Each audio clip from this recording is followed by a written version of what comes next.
Good morning or afternoon or evening, depending where you're at in the world. Welcome to our monthly Global CGBN webinar. This is a multi-association sponsored event where we bring commercial practitioners from all over the world talking about hot topics in real estate and highlight different countries. So this session is recorded. As you're coming on, you'll see that it's recorded. And we ask all participants other than the presenters to mute and turn off their cameras. The format over the next hour is first we'll have a few introductions, and then our presenters will enlighten us with their business acumen.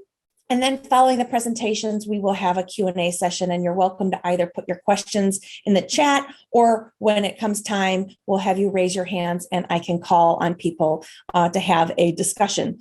After our presentation, then Q&A session, we will end with a commercial needs and wants session where everyone can introduce themselves, say where they're from, and then say, you know, here is my commercial need or want. And if you don't have that, feel free to share something fun or whatever. And the timing is dependent on how many people are present at that time. These presentations are available on our NICAR CGBN website as well as YouTube, so you can reference them later. And, if the presenters have slides, which they do today, we will also put those slides on the web page. Please also note this month for our CGBN series, we are putting on a commercial CIPS class. I believe Donna will be coming on and we'll be able to give that information in the chat session, or you can contact me later. But that is something that we're offering for individuals to learn more about, not only become a CIPS, which is Certified International Property Specialist, but with a commercial slant. And so details following that will be in the chat, as well as you can contact me later and I can forward it to the appropriate person. And then next month, we will not be hosting a webinar. Instead, we will be meeting live in Orlando. I am actually going to a few conferences while I'm there in Florida, but I am looking forward to hopefully seeing everyone at a live event. We are looking to do a gathering right before the international reception. So what was the other thing? Feel free, I think I already said it, but feel free to put all your contact information in the chat, your name, webpage, whatever you feel is worthy. You can also share deals, whatever you want in the chat session, and then we can download it for after this session. If you have any questions, don't hesitate to ask. I would like to introduce my partner in crime, Ahmed, and he's going to talk a little bit about the global program, and sometimes he brings on surprise guests who I never know who will be here, but he has been instrumental in helping put together these webinars, connecting with us with a lot of partners throughout the world. He is a fabulous connection. If you ever need to know anyone who does anything, Ahmed knows who they are. So Ahmed, if you could please introduce yourself, Global Ambassador of the Year. Thank you, Teresa.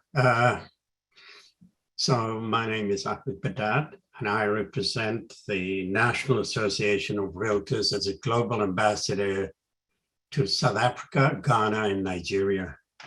And I've just been reappointed for that position for 2023. Just came back a couple of weeks ago from Romania, where we did the first NICAR Romanian Association summit, and that was pretty well attended with other folks in the area, including participants from Ukraine who drove 25 hours straight through to get there. So that was just amazing. We also had a participant from Nigeria who came over. And then last week through NICAR, we did the first ever global summit virtually. And this was between 3 countries in Africa and 4 associations. The keynote speaker was Ron Phibbs. If you guys know Ron is the past president of NICAR, but one of the most inspiring speakers. which is amazing. So I'm going to see if we can still get the recording.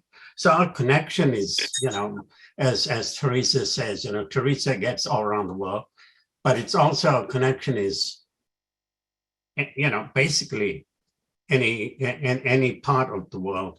The old British saying of the sun never sets in the British Empire, that was kind of tongue in cheek, but we do have this partnership with associations around the world, over 100 associations.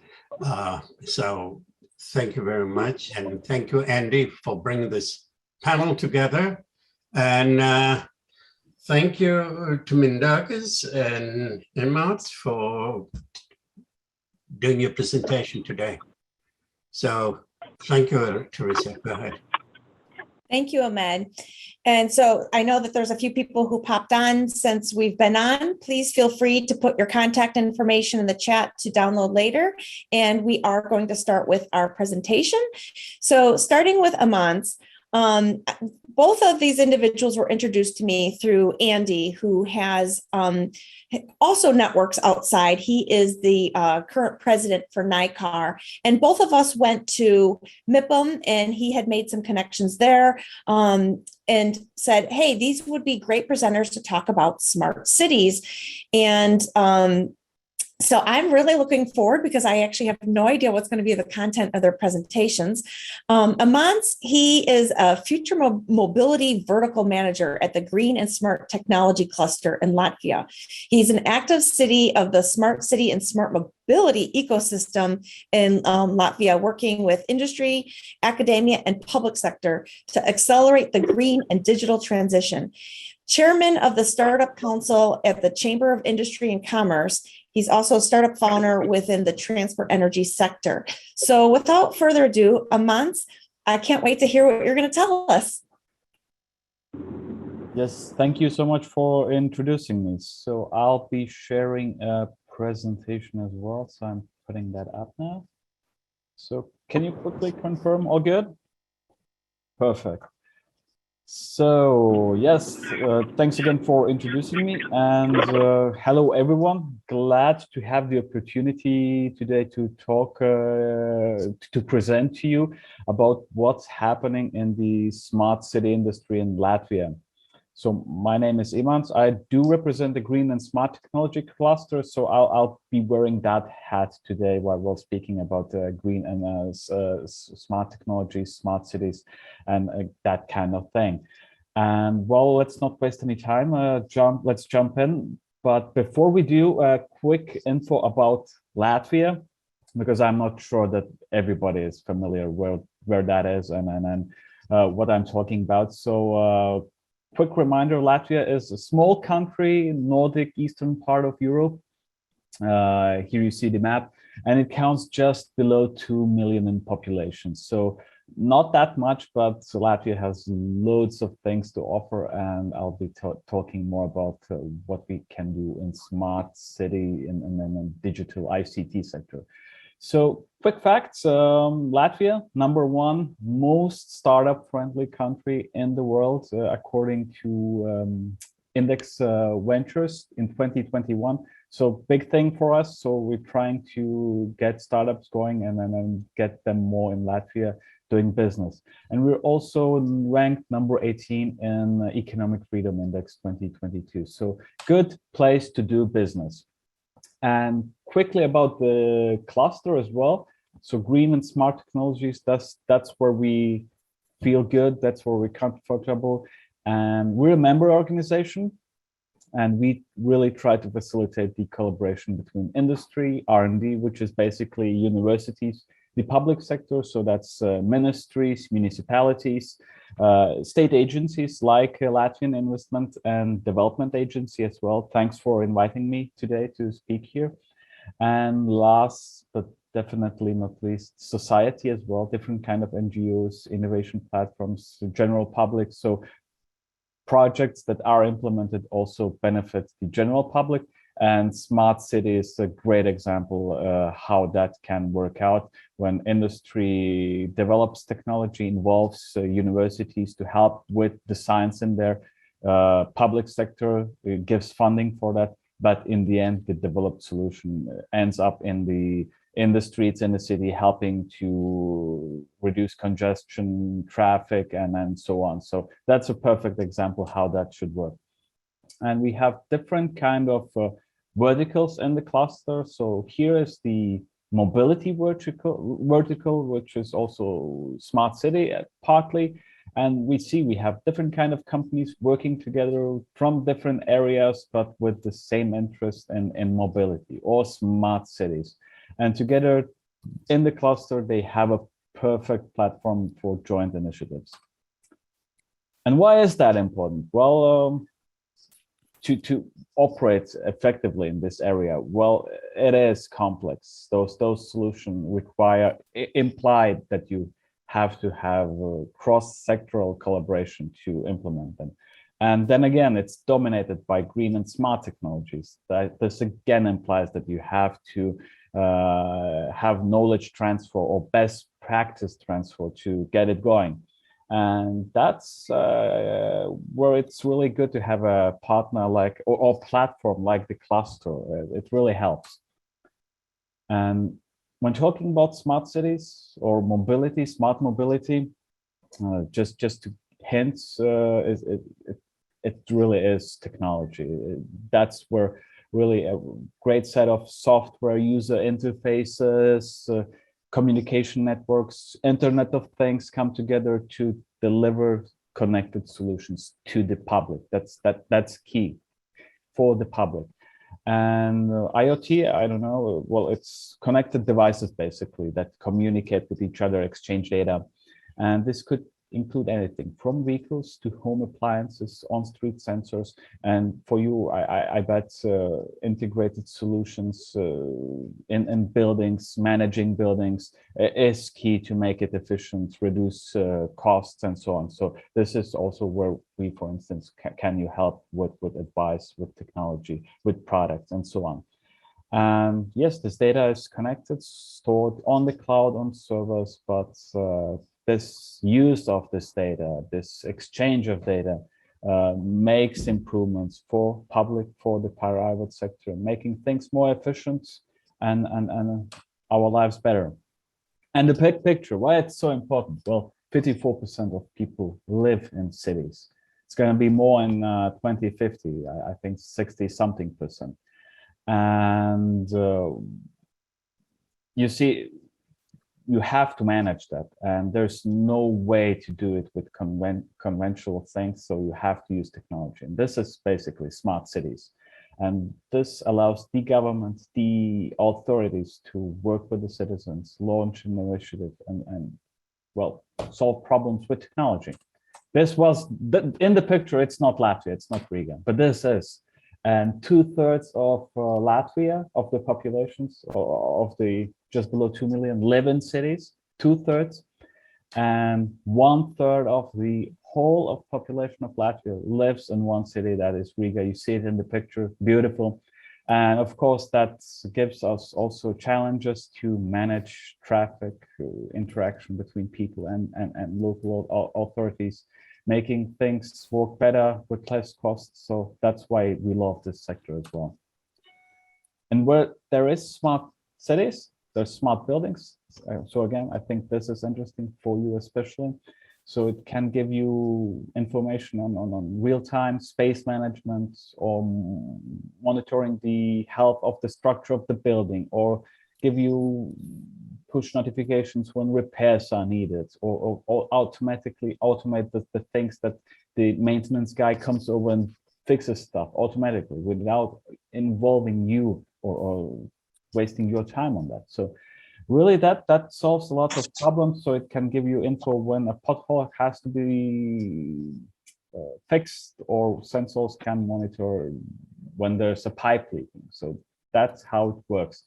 But it doesn't have to be sci-fi. Like in the picture, I wanted to give the impression, okay, it's all sci-fi and future tech, but it's really not. And this is a great example just here that we have in our yard here in Latvia, in Liepāja, where the cluster is based. And we call it the green box. And it's a zero emission passive house with loads of tech in it. So, and it's also it's a joint initiative by our members as well. So many companies just gave their tech to make this demo house actually possible. And when you enter, so there's smart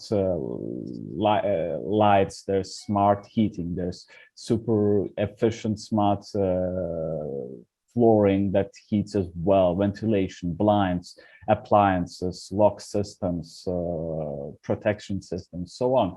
And this is a great example, and we use it to educate people on what's possible, to also give people opportunity to visit, see for themselves, understand, okay, this works for me, this works not, and just get this smart city, smart buildings, and smart technology thing going. So that's a practical example that we do here in our backyard. And with that, there's a few subsectors that are really booming here in Latvia. That's certainly IoT, big data, smart energy, transport, surveillance, of course, infrastructure, and that's why also there's strategies being developed on a governmental level by our friends at the Investment Development Agency to really give this sectors even more direction and acceleration. Well, talking about Latvia, so we have 4G really going out of, I don't know, 40 countries, something in ranking. We score number 4. We have 5G coming up already, so we are number 1 in the Baltics in ICT export, and the government also really understands the need for that. And there's pilot sandbox spaces in the city where you, as a company, for instance, if you have a solution that you want to test, start, launch, validate, you can do it in public space. So that's really something cool. No wonder we are a startup friendly country number 1 in the world, where you as a company, a startup or corporate can come and test your solution and get first clients, for instance, as well. So that was the big picture. And I also wanted to give some hands-on examples for Smart City as well from companies here in Latvia that work in the area. And for that, we have a company called DOTS as well. So they integrate different kind of sensors to manage, monitor different kind of aspects in the city in one back office solution. And one example for that is video analysis for traffic flow, for congestion, what type of vehicles, how many, and so on. And that all as a one-stop shop solution for different kind of applications. And one example, which is really nice, I like it personally, is the Latvian State Road Service. Well, it manages the state road network. Nothing fancy, but they also have to check on make regular checks on heavy duty vehicles. They transport loads of timber, wood, and whatnot materials, and sometimes they overweight, and that's a big safety risk.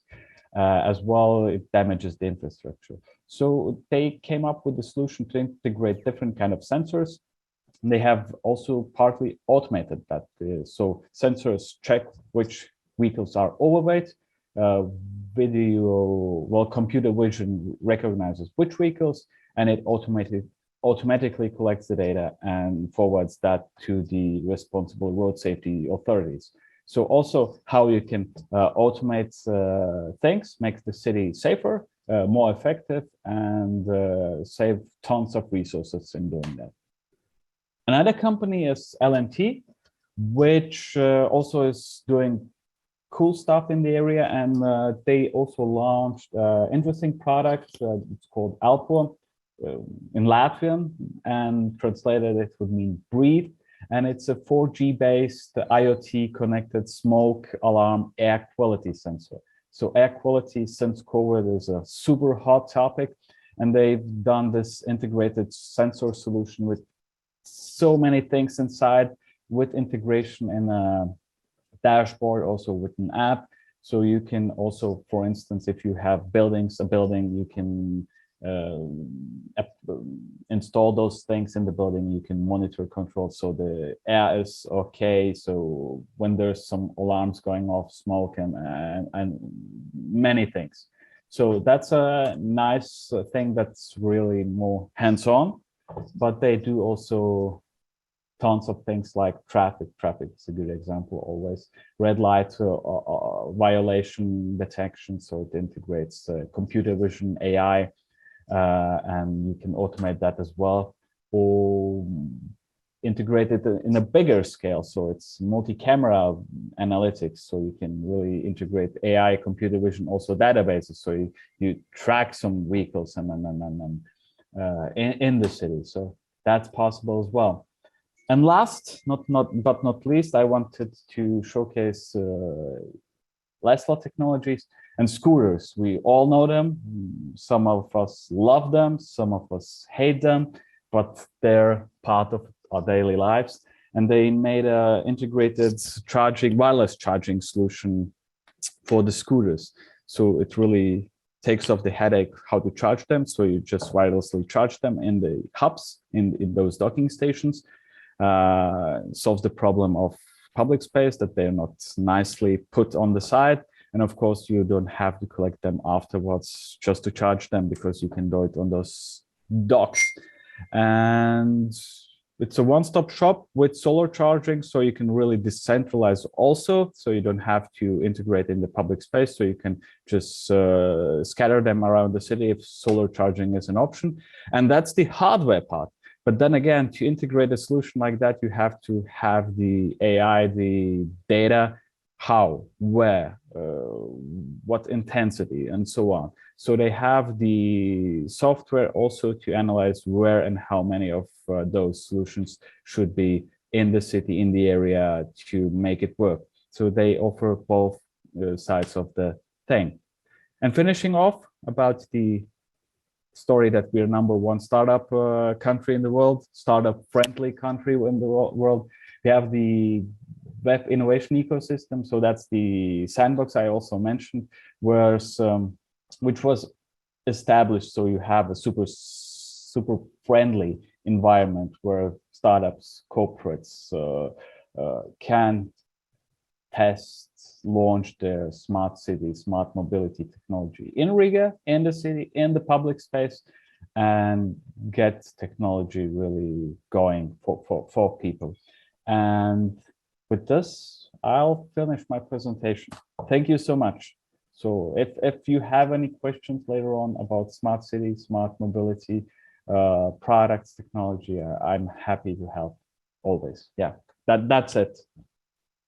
Thank you, Amans. And I did experience driving those scooters, especially when I was in Estonia. I was realizing it was taking me a lot longer to run from point A to point B. Saw one of those scooters just lying down, did the quick scan, and was able to take off. Now, I will say they were not neatly arranged in docking stations. They were randomly all over the place. So maybe we could talk about that a little bit later. Thank you very much. Okay, our next presenter is Mindaugas of Lithuania, because I said I'm not going to be able to say your last name. I'll completely butcher it. He has over 18 years of experience in real estate development projects, both public and private. He is currently head of NGO established in 2004 for sustainable real estate development goals and promoting property innovations. He's an expert at Vilnius. I'll tell me if I said that wrong.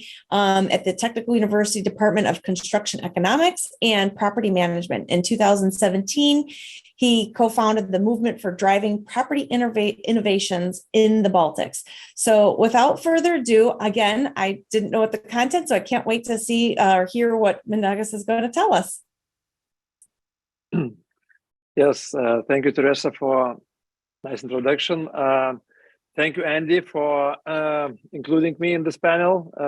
Back in the summer, we discussed that it would be nice to have this kind of panel and discussion from all the Baltic states. I hope our Estonian colleagues,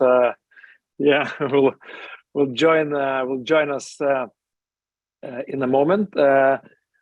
So I was asked to talk about real estate situation, innovation, and smart city solutions for my country. And I'll skip all the intro that Imants did very good in beginning presenting Latvia and Riga situation. Lithuania is also in the front of the smart city innovations and accepting a lot of startups and ideas in our country. We have few PropTech associations established in Lithuania. As Teresa said, in 2017, I was the one behind establishing the first one, who united all the Baltic startups, property startups, to one group. It still exists, maybe not so active anymore, but we have two more associations on PropTech, and I think there's plenty more in Latvia and Estonia. So if you are reaching for ideas to expand your property innovation, maybe a startup or business in the Baltics, it's a really nice place to start from. So I'll try to share my screen. I hope everyone sees. Yeah, all good. So I'll talk about my home city, Vilnius, the capital city of Lithuania. A short reminding on where we are. Most of you know, but yes, we are a small Baltic state of nearly 3 million people, and trying to move mountains here in terms of smart city innovation. What I'll talk about today, I discussed this topic with our city government, Vilnius city government, who is they are very much into this making our Vilnius city as smart as possible, and we talked about the KPIs that we want to achieve in doing so. So there are 3 KPIs that is proposed by the city government when talking about the smart city results, in achieving the results. It's happiness, it's travel time, and it's life expectancy. So Vilnius is ranked as the most, or one of the most happy cities in Europe, and it's a thing that you can measure. We do it also with scanning the faces of people. And there is a technology developed by our university, Vilnius Technical University, where you can collect data anonymously, and say the percentage of people being happy in the city. Then it's a travel time index. We're trying to be a 15-minute city. It's a goal by our mayor, by our government to achieve this, and the developers, real estate developers that I represent, actually try to develop their projects as to meet these goals of the city, and to build all the required infrastructure, all the physical infrastructure, social infrastructure, engineering infrastructure, so we could meet this 15-minute city goal. And it's life expectancy. So we do as much as we can to prolong the expectancy of life for people who live and work in our country and in our city. So what is our city building? It's a unified information hub, and we have a special department for it. And one of the tools that I will talk today, I'll talk just because I have just 10 minutes. I'll try to talk about one tool that is practically being used. It's drone. It's drones. It's drone system that's being used all over the city to collect practical data and use it for city planning, for traffic planning, for waste management, and other tools. So it's a set of fully automated drone system who operate in the city maybe not every day, but on the needs. I mean, they can do it every day in special areas where it's required. And what do? They do a visual and thermal data collection, city infrastructure inspection, traffic inspection. What's been presented in the Imants presentation, it was traffic in the traffic lights. So we had this earlier with the webcams. Now we try to do it in a higher level with the drones. We do waste containers inspection, quality of the engineering infrastructure inspection. It means roads, the bridges, and the rooftops of the buildings, and so on. We do inspection of the city service work. We monitor with the drones and with the special GPS units. Let's see how the waste cars are going, how they're moving, are they moving effectively. We're trying to achieve the algorithm so they can move the most effectively in the city and not cause any extra car congestions while working. We do orthophoto and 3D models with this drone. That's very important for our work, for our planners, for our architects. Try to integrate new buildings into the city model, also pedestrian roads and parking places occupancy, and the violation of the parking places. There are spots that you know that it cannot be occupied by cars, and it's very easy to check if it's occupied and send the on-ground inspection car to check and to remove the vehicle if it's needed, let's say, for disabled people parking and so on. So we do traffic inspection. It's just an example, a print screen of one of the drones. One of the drones on the spot. It identifies each car, identifies is it a car, is it a bus, is it a special vehicle, a motorcycle, how fast does it move, and so on and so on. So we can have all the real data, and we can adjust our traffic lights even to this data. It's very useful to use for every daily usage. Yeah, you can see how it's moving and in the progress. Yeah, so it's also effective waste management. Waste management also is one of the goals, to have a clean city, clean and green city. By this, you have to remove the waste and manage your waste operation very effectively. So drones also help to do that. There are mass containers identified on the spot, and drones are flying over them, making pictures every day or every few days on the days of when the waste should be collected, and they check if it's collected or not. If not, then automatically it sends the signal to the waste management company, and it has to remove it in a certain time. Also, it has also the ability to check for illegal waste landfills and help solve this issue as well. Yes.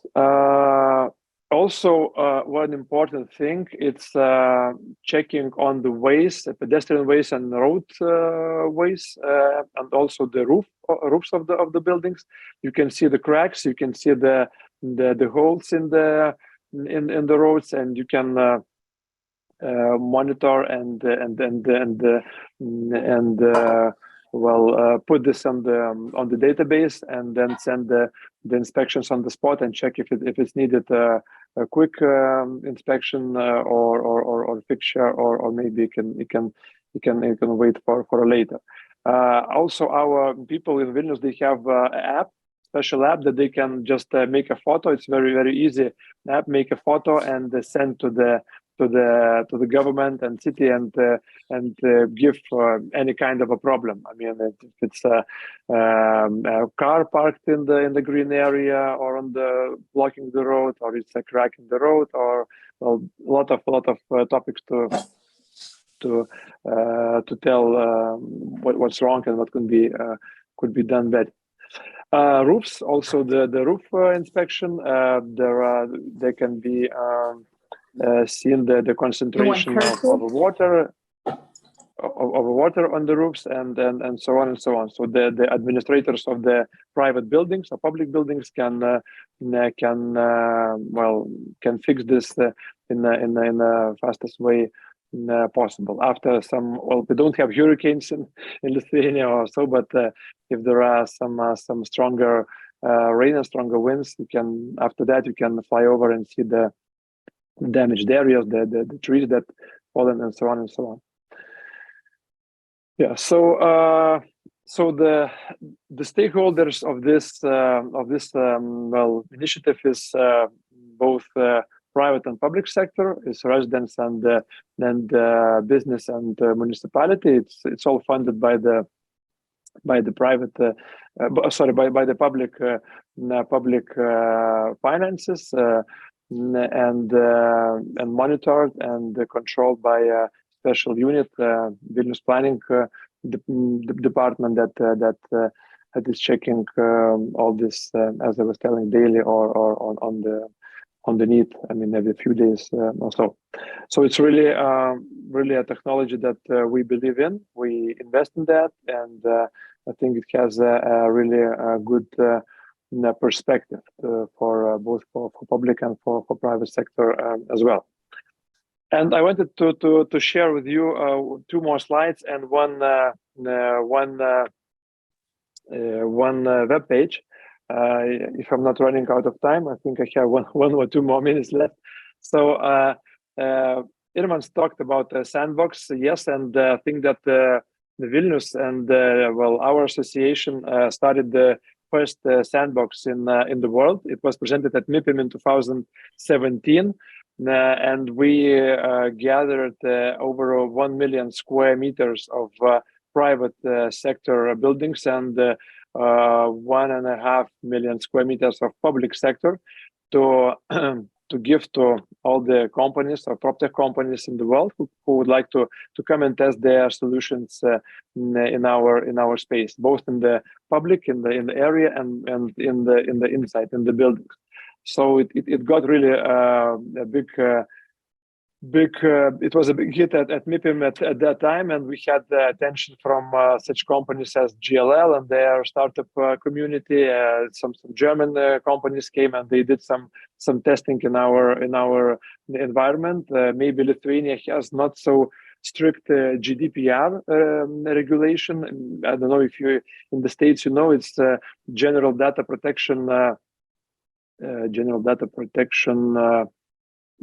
Restriction, or how it's called, GDPR, and that you protect your personal data. And for the startups, it's very important to collect some small data, personal data, but it's very tricky in terms of GDPR, because if you allow to do this and the person says that, oh, I don't want my personal data to be on this list or to be collected, it can be a big fine for a company who does that. So it's a big limit for development of some PropTech initiatives, but we are working with that. As I was telling, with the City Happy Index, you can do monitoring of the faces anonymously and still get the data of the temperature, of the face movement, and so on. So you can apply this to your public or business needs. And there are the startups of the Baltic states. The map is from the last year. Sorry, I didn't have a chance to renew it, but there are around 80 or even more startups who work in real estate industry. It's you can find this map on the proptech.lt. Startups in our market, investment finance, management and operation, planning and building, and next city solutions. So all the sectors of the property technology is covered by these companies, and some of them, well, we don't have unicorns in that list yet, but I believe very much that some of these companies have really good possibility to have big expansion, probably to the United States as well. So thank you. That's the finish of my presentation. And one more thing I wanted to show very, very shortly, if I may, Teresa, do I have 1 more minute? Just a 3D model of our city that we as developers use for for our project, well, anticipation. If we want to do it in this or that location, we can apply various, it's a central business district of Vilnius, based on Google Maps and a drone data.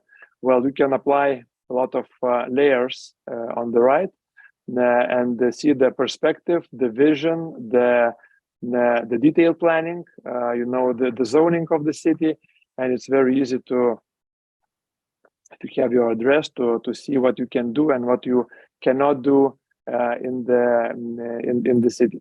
So really well, innovative and a good approach to help for developers who invest in the city, and also to communities, to people, to public sector, to people who live in the neighborhood. They can well check what's being planned in their neighborhood area and give their approval or disapproval and some remarks in the very initial stage. So we think that's very important to talk with the communities and society outside the real estate sector as well. So I'll stop here and thanks for your attention. I hope it was interesting and useful, and I'll be happy to stay and answer your questions if there will be such. Thank you. I do have a lot of questions, but I'm going to share really quickly so you don't think I'm totally crazy. Well, actually, I am crazy after you see it. Me on the scooter and while I was in Estonia, and I was completely impressed with, this technology applies at all levels, right? Where you can find where everything is at, and that, people are just leaving scooters wherever, but you have the technology to say, okay, well, where are they? Regather them, bring them to docking stations. Maybe, I don't know if that is or isn't a good system, what they have where you leave them everywhere, but it certainly made it convenient, right? You didn't have to worry about, does it go to the right space? But I have a lot of questions. If anyone else has questions, please do either write them in the chat or raise your hand and I'll call them. I know, Imans, one of the questions that you addressed in the chat was about the green box. Do you want to mention what you were saying about the green box?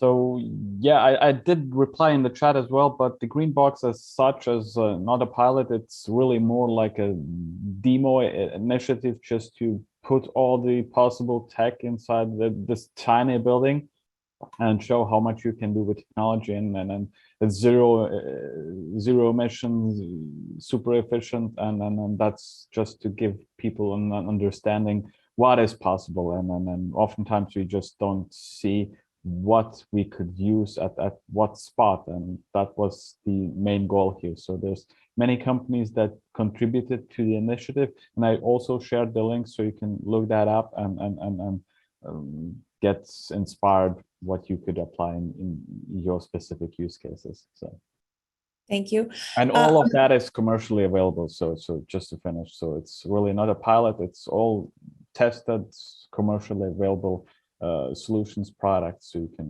really get it and use it. And there were a lot of links that were mentioned and demonstrated throughout the presentation. I know that some were shared in the chat, but it would be helpful if there's anything that you think people could reference later on when you send me the slides to put on the CGBN site. We can send that on a note, say, oh, here are some of the useful links that you were sharing, but it will also be in the presentations. I know Ahmed has a question. He has his hand raised. Why don't you go ahead, Ahmed?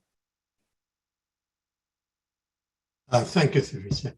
So to both of you, number one, in terms of collaboration in the region and globally, who are your main collaborative partners, one, and two, in terms of what's going on there right now, what are the major threats that you see? Thank you.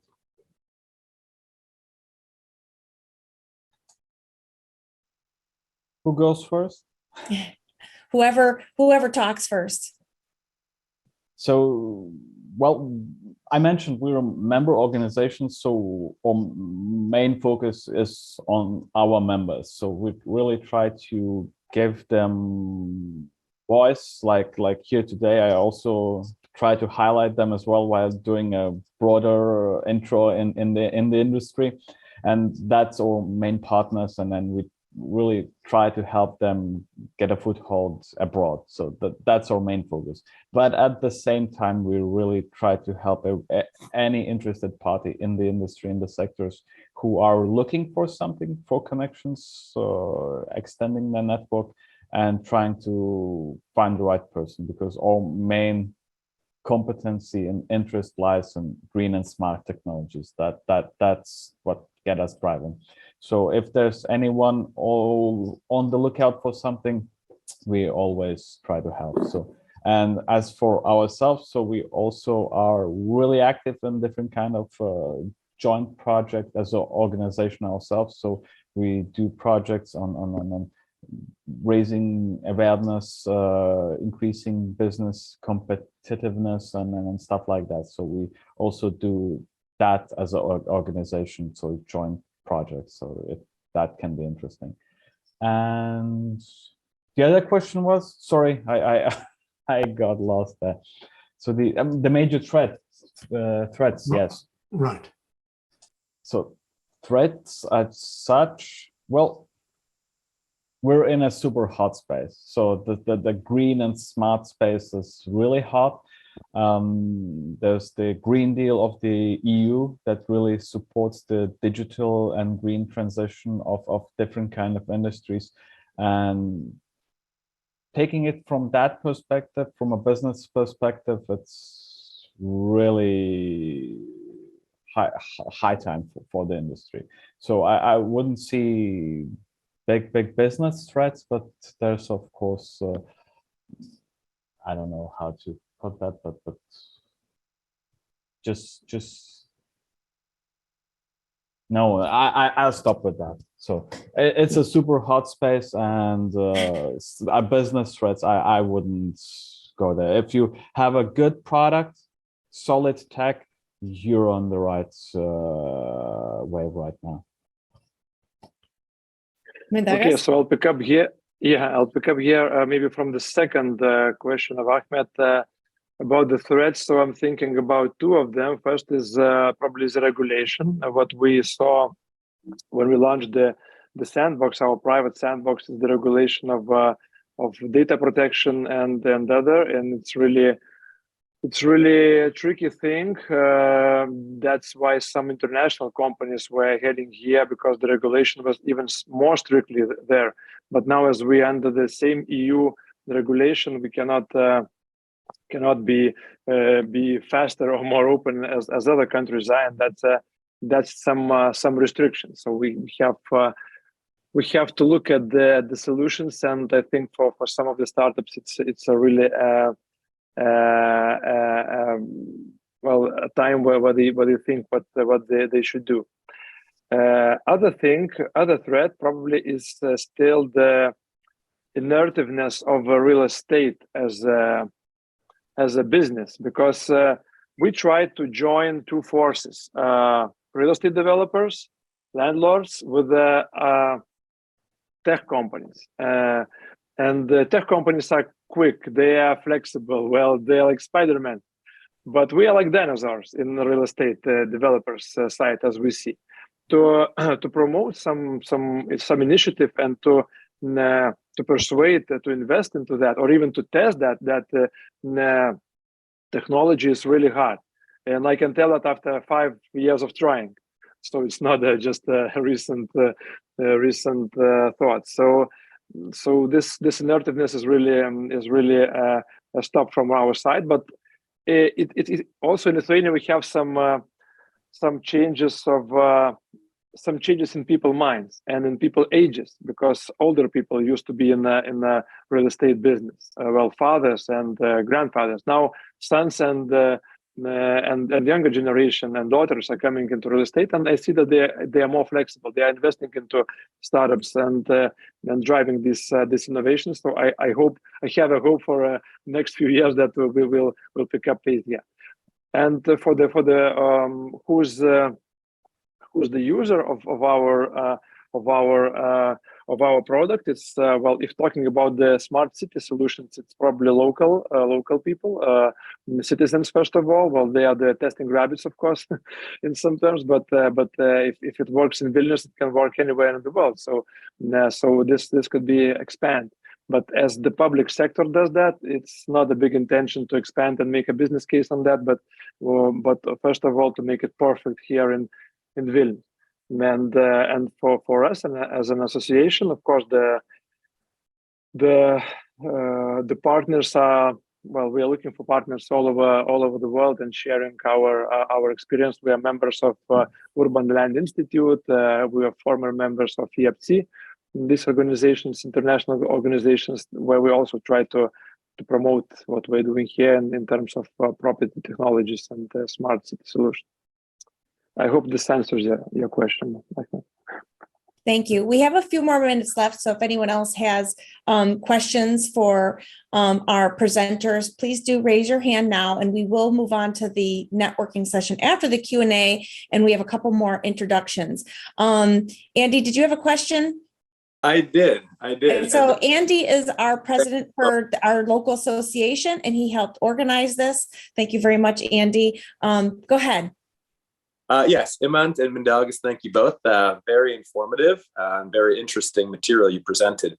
For our global audience here, some are maybe not as familiar with the Baltics and what kind of working relationships you have with other countries.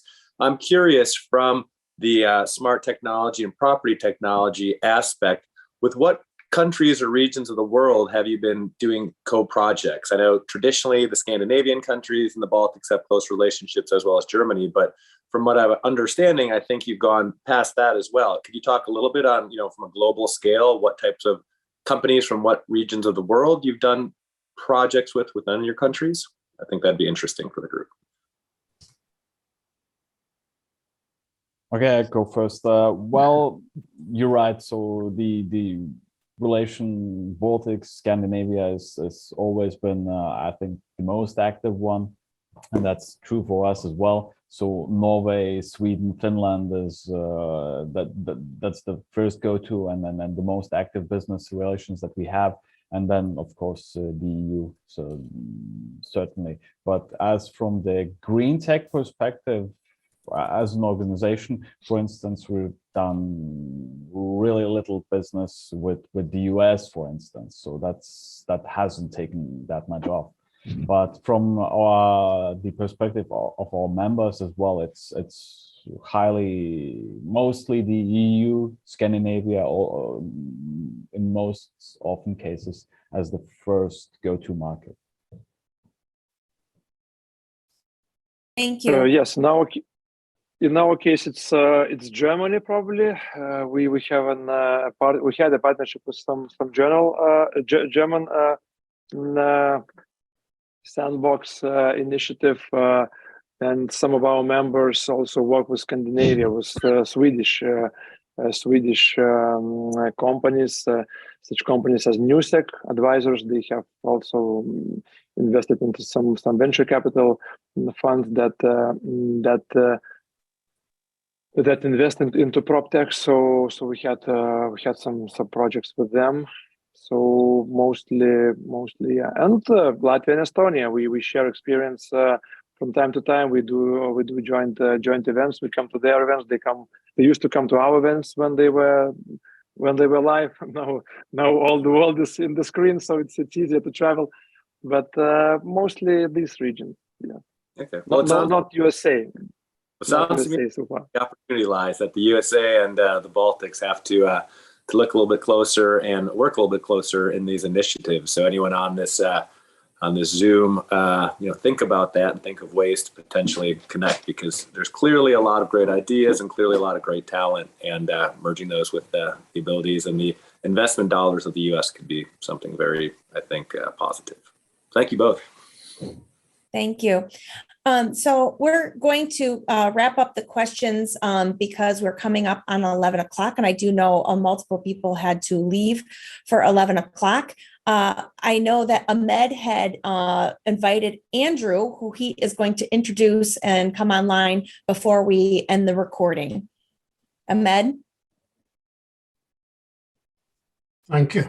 Andrew, are you still there? Yes, sir, I am. Thank you so much to you and Teresa for inviting me. Yeah, yes. And sorry we missed you on our Friday CGBN meeting, but I know, you've got lots of... Andrew, quickly, just tell the group who you are, what do you do? Of course. Yeah, I'll try to do it as quickly as possible to be mindful of everyone's time. I work for the National Association of Realtors out of the Chicago office. My formal title is Coordinator of Outreach and Resources. I'm part of what's called the Engagement Team, and I've worked here long enough that I'm proud of saying if I don't have the answer, I will find out who has the answer for you. But I primarily work with association staff at this moment, including Callie and John, on various association programs and education programs that association staff who are already doing a wonderful job serving their members. They can do even more to serve their members and help their members be more successful. So anyway, that's kind of my elevator speech about who I am and what I do, but I'm delighted to be here because many years ago, I went to the Baltic states when I was an exchange student, when times were much better. I was an exchange student in St. Petersburg, Russia, and I visited Latvia, Lithuania, and Estonia in the late 90s, and just 3 beautiful countries in Europe. So just delighted to see so much that they've progressed so far since I was, it's been a long time, but just always a pleasure to hear about the Baltic states and their successes. So thank you again for inviting me and having me here. Thank you very much, Andrew. Thank you, everyone, again for attending today. If you have additional questions, feel to reach out through me or the presenters directly. We will send a follow-up email within a week or so when we have the presentation on our webpage and YouTube, as well as the slides. And I hope those of you who are attending NAR in Orlando this coming November, that we can meet you live with our CGBN live event that will happen right before the international welcome. Also, if you are looking to do a CIPS class, I had mentioned earlier, we are offering that at the end of this month with a commercial slant. So if you have any questions about that, definitely reach out to myself, Ahmed, Andy. We're happy to help in any way we can. We are always looking for presenters all over the world that can talk about hot topics in commercial real estate and highlight their countries. So thank you again. We are going to end the recording and have our commercial needs and wants networking session.